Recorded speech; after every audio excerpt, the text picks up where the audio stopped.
As we get older, it's natural to notice a shift in our social behavior. There was a time when social gatherings seemed essential, when spending time with friends and family was something we looked forward to with joy. But as we age, many of us find ourselves slowly pulling away from these gatherings, preferring the peace and quiet of solitude. This tendency is more than just a passing phase. It's a reflection of the evolving needs and priorities that come with aging. In this video, we will take a closer look at why this shift happens and what it reveals about the changes in our lives as we get older. Understanding these shifts is important because it provides valuable insights into maintaining fulfilling relationships while navigating social expectations as we grow older. Stay with us until the end, and we'll share some practical tips for embracing solitude in a healthy way and managing social interactions gracefully as you age. Before we dive deeper, I'd really appreciate it if you gave this video a like. Your support helps spread these valuable lessons. If you haven't already, consider subscribing and turning on the notifications so you never miss an update. If you enjoy the content, feel free to leave a comment. Just type "healthy life" if you like the video, or "unhealthy" if you think there's room for improvement. And I'll make sure to refine my approach based on your feedback. Now let's get started. When we were younger, socializing was a natural and vibrant part of life. Inviting friends over for dinner or gathering at each other's homes to chat and share experiences felt effortless and rewarding. Home was a place of comfort and freedom, where we could truly be ourselves, away from the formalities of public spaces. These home-based gatherings fostered deeper connections because they allowed for more relaxed, genuine conversations. We took turns visiting each other's houses, and in doing so, our friendships grew stronger over time. Back then, we believed that sincerity was the foundation of all relationships, and we valued honesty and authenticity above all else. However, as society has evolved, so have our views on relationships and interactions. What once seemed to be the cornerstone of meaningful connection, genuine friendship and honesty, has often given way to a more superficial approach. In today's fast-paced world, we are more likely to encounter politeness and social niceties than real authenticity, and the pressures of maintaining a social presence can sometimes overshadow the value of true connection. The old saying, "Those who approach red become red, and those who approach ink become black," captures this transformation perfectly. It reflects how our environment and the people around us influence the way we see and relate to the world, including our friendships. In today's world, many of us find ourselves less inclined to invite people into our homes or to seek out deep, meaningful interactions. Social interactions have shifted, and the once warm and sincere bonds of friendship can feel diluted or even obligatory at times. Take Mr. Lee, for example, a 50-year-old man who has gradually moved away from the social scene. Over the years, he has become accustomed to the quiet, peaceful life he now enjoys. His daily routine is simple. He stays at home when he chooses, goes out for exercise when necessary, and rarely attends social events. When he does meet friends, it's typically at a restaurant or cafe rather than at his home. This change in Mr. Lee's behavior hasn't gone unnoticed by his family. They wonder why he seems so detached from the social scene and prefers his own company. When asked about this shift, Mr. Lee explains that as people age, their perspectives on life change. With the passage of time, priorities evolve, and what once seemed important or fulfilling in younger years may no longer hold the same appeal.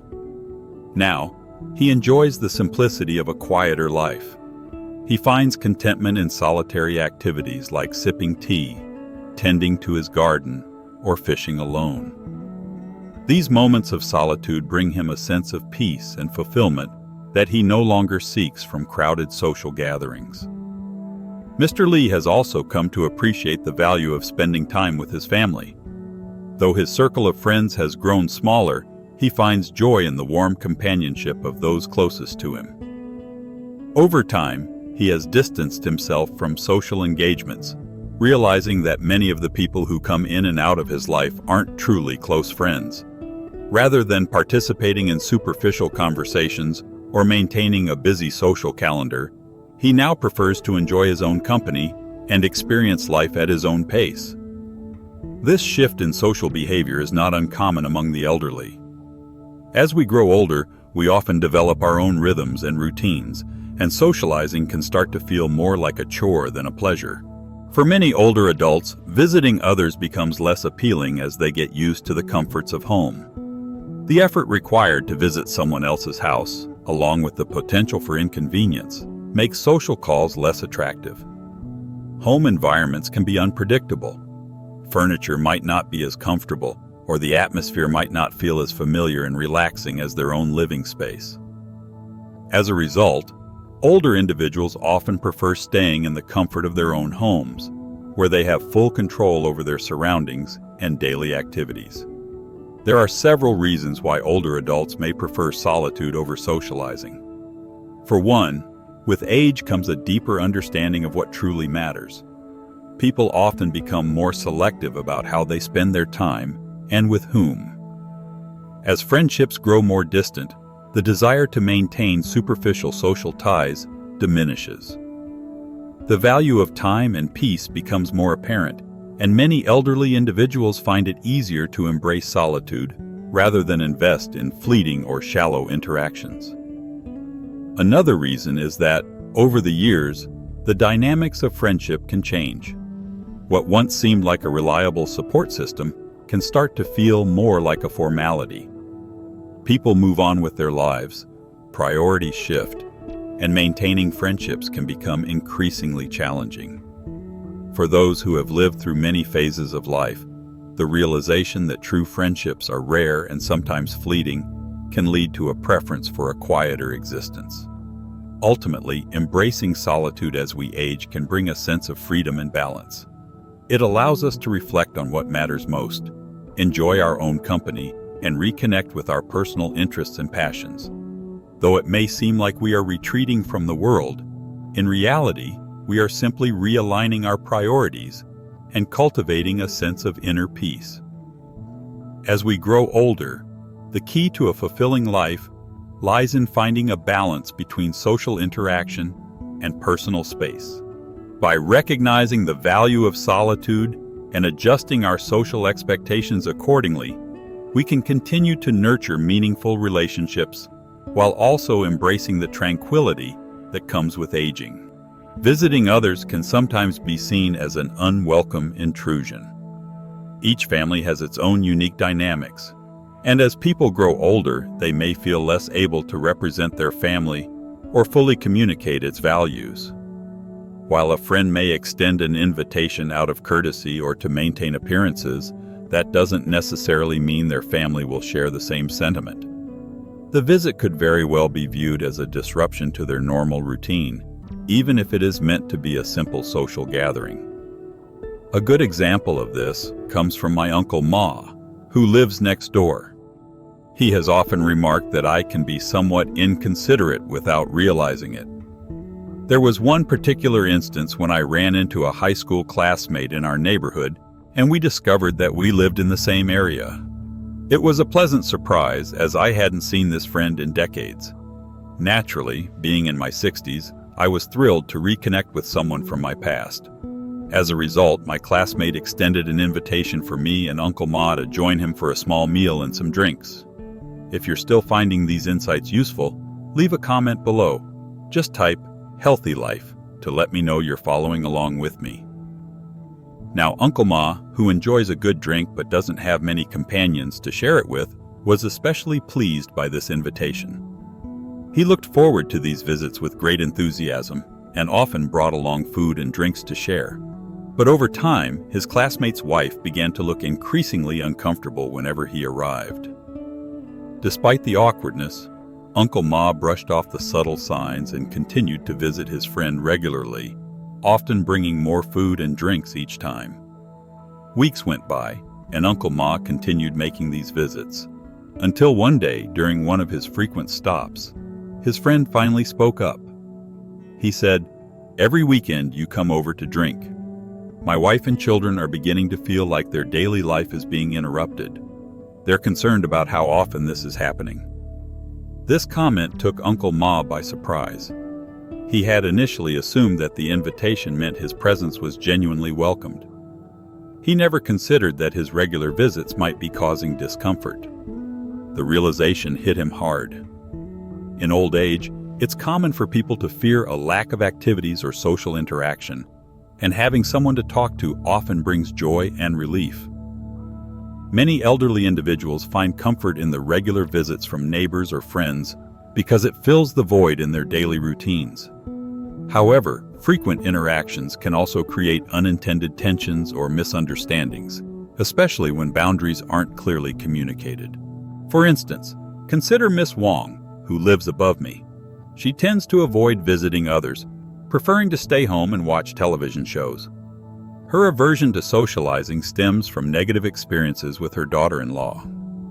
After she retired, Miss Wong became very active in her community, participating in lively square dances with other women in the neighborhood. However, these earlier conflicts with her family made her wary of socializing, and she began to retreat into herself. On rainy days, when square dancing is not possible, Miss Wong and her friends take turns visiting each other's homes. One afternoon, while visiting Mr. Lee, the conversation turned to relationships with their daughters-in-law. In what seemed to be a casual remark, Miss Wong commented that her daughter-in-law lacked initiative around the house. She also expressed her belief that marrying an only child sometimes posed challenges, suggesting that such individuals could be somewhat spoiled. Though Miss Wong's intention was simply to share an opinion and engage in light conversation, her comment was overheard by her daughter-in-law, which led to a misunderstanding. Her daughter-in-law believed that Miss Wong was criticizing her, which created tension in their relationship. Miss Wong tried to explain that she didn't mean any harm, but her daughter-in-law's frosty response made the situation uncomfortable. Her son scolded Miss Wong for gossiping, and it became clear that her words had caused more trouble than she intended. This experience only reinforced Miss Wong's belief that visiting others can often result in complications. She concluded that it's better to focus on activities like dancing, keep conversations to a minimum, and avoid getting too close to others. In her view, the less people spoke, the fewer misunderstandings occurred, and the easier it was to maintain harmony in social interactions. There's also another factor to consider: the varying economic conditions that exist even within the same community. Financial differences can create psychological disparities that lead to tension. When people in similar neighborhoods experience different levels of wealth, it can subtly affect their interactions with one another. In some cases, this can create a sense of imbalance or discomfort, further complicating social gatherings. For example, people who are financially well off might unintentionally make others feel inferior, even when no harm is meant. Small comments about vacations, purchasing new gadgets, or dining out can highlight these differences. This can lead to feelings of inadequacy or resentment and, in turn, make visits more stressful than enjoyable. On the other hand, those who are struggling financially might find it difficult to keep up with the expectations of social events, such as bringing food or gifts when they can't afford it. This mismatch in financial status can create a sense of social imbalance, even if no one intends to create tension. As a result, it's essential to be mindful of both personal boundaries and the dynamics that exist within a community. What might seem like a friendly visit or a thoughtful gesture could, in reality, be perceived as an unwelcome intrusion or a source of stress for someone else. And this is especially true as people age. Socializing can be a great source of joy, but it must be balanced with a sense of respect for the space and feelings of others.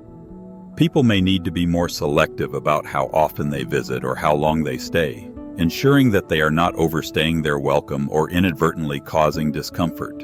In the end, it's about finding that balance between staying connected and respecting the boundaries of others. Social visits are meant to enrich lives, not disrupt them, and understanding the subtle dynamics of these relationships can help maintain harmony in any community.